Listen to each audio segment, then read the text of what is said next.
What's up? If you've spent any serious time as a computer analyst, you know the drill. We're completely accustomed to the legacy storage architectures we've relied on for literal decades. You know, the Microsoft-engineered FAT32 and NTFS systems. But welcome to today's explainer, because we're absolutely not talking about some minor incremental software update. We're unpacking a highly experimental architecture known as the Vertex filing system.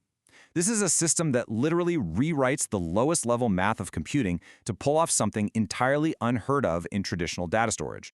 And it all comes down to this absolutely staggering number, 10. The core documentation for the Vertex system claims a downright mind-blowing 10x storage efficiency. Now, if you're familiar with those traditional block-based filing systems created by Microsoft that have dominated our hard drives forever, you know a 10x jump isn't an optimization. No, it's a complete paradigm shift. We're talking about doing fundamentally more with the exact same physical hardware. So how on earth does it actually pull this off? Let's check out its arsenal. These right here are the 4 foundational pillars of the Vertex matrix. Basically, instead of writing data into rigid, fixed blocks like older Microsoft filing systems do, it uses arbitrary bit-level storage. And because of that, it achieves zero slack space, which means, literally, 100% utilization of the drive space. It pulls this off using balanced ternary encoding, and then locks the whole thing down with a heavy-duty security protocol called dimensional isolation. Here is our initialization protocol for today's explainer. First up, the Vertex system unveiled. Number 2, beyond binary. Enter trits. Third, arbitrary bit-level storage. Fourth, dimensional security and canaries. And finally, system diagnostics and defragmentation. Okay, let's jump right into Section 1, the Vertex system unveiled, booting the fractal ternary matrix. Right there in the foundational code comments, we find this exact quote: Vertex filing system, fractal ternary matrix implementation. As an analyst, the second you read that, you know we aren't dealing with a flat linear file allocation table anymore. This isn't your standard drive setup.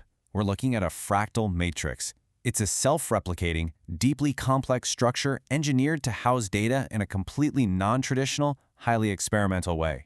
Moving on to Section 2, beyond binary. Enter trits, rewriting the base code. Let's see how this thing builds its mathematical engine. Since the literal dawn of the computer age, we have relied on bits, zeros and ones, on and off, true and false.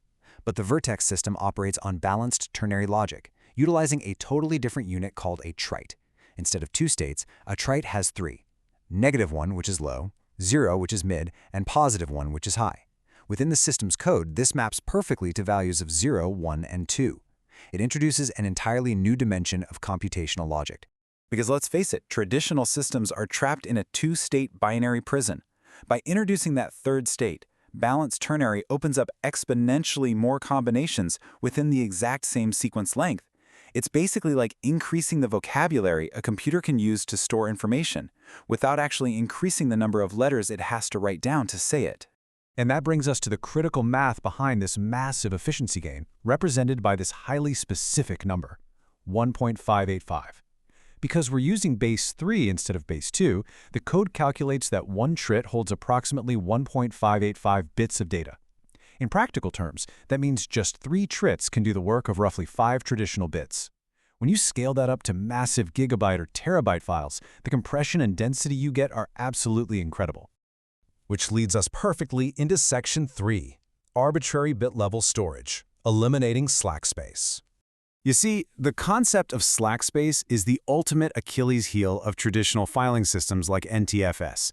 They're block-based. Think of those blocks like massive shipping containers. Even if you only have a tiny 1 kilobyte text file to store, you still have to allocate an entire 4 kilobyte container for it. The empty room left over in that container is slack space, and it is entirely wasted storage. Vertex doesn't use blocks at all. It uses arbitrary bit-level storage. It writes the exact amount of data it needs to, and then it stops, resulting in 0 slack space, 100% utilization. And the system actually continuously proves this to itself mathematically. If you dig into the getStats method built into the architecture, you'll see it tracks both the physical size and the effective size of the data. By cross-referencing the total trits used against the effective byte size of the files, the system monitors its own efficiency ratio in real time.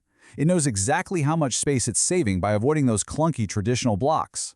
Let's shift gears to Section 4, Dimensional security and canaries, isolating the matrix. Because with an architecture this dense, you have to ask, how do you protect the data? Well, it uses a mil-spec security model called dimensional isolation. When a file is stored, it's not just dumped onto the drive. It's assigned a cryptographic UUID plus a totally unique dimension ID pulled from an incrementing counter.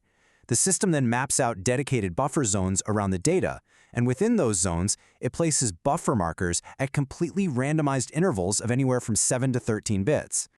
So how does it actually use these markers to protect your files? The system runs a verification protocol. First, it locates the specific file's data buffer. Then, it checks those randomized 7 to 13-bit intervals we just talked about. Finally, at each interval, it takes a tiny 4-byte slice of the data and compares it against an encrypted hex string called a canary. It's essentially a digital tripwire. If literally anything, or anyone, alters that data, it instantly triggers a system alert, canary mismatch at position X. The split second that 4-byte slice doesn't perfectly match the encrypted canary hex string, the system knows the dimensional isolation of that specific file has been breached.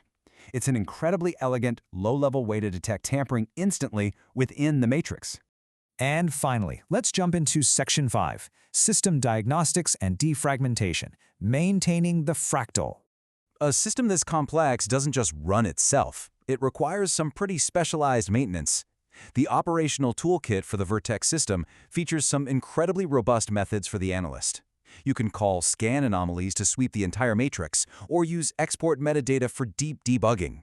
Even a simple delete file command goes beyond just removing a basic index. It specifically scrubs the associated buffer zones so there are no security markers left angling. But for sure, the most vital tool here is the defragmenter. Because when the console logs defragmenting Vertex filing system, it is executing a massive reorganization. Look, traditional defragmenting just shuffles rigid blocks around on a spinning disk. But since Vertex has no block boundaries, the defragment method actively reorganizes individual trits. It pulls the arbitrary bits back together into perfect, contiguous lines to ensure the system remains lightning fast and entirely free of that dreaded slack space.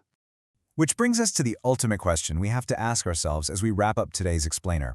If balanced ternary logic and arbitrary bit-level storage can genuinely unlock a 10x efficiency gain with absolutely zero wasted slack space, why are our everyday machines still trapped in binary, block-based architectures? The Vertex filing system proves the math actually works. So the next time you get that annoying hard drive full notification, you really have to ask yourself, is the drive actually full, or is it just speaking the wrong language?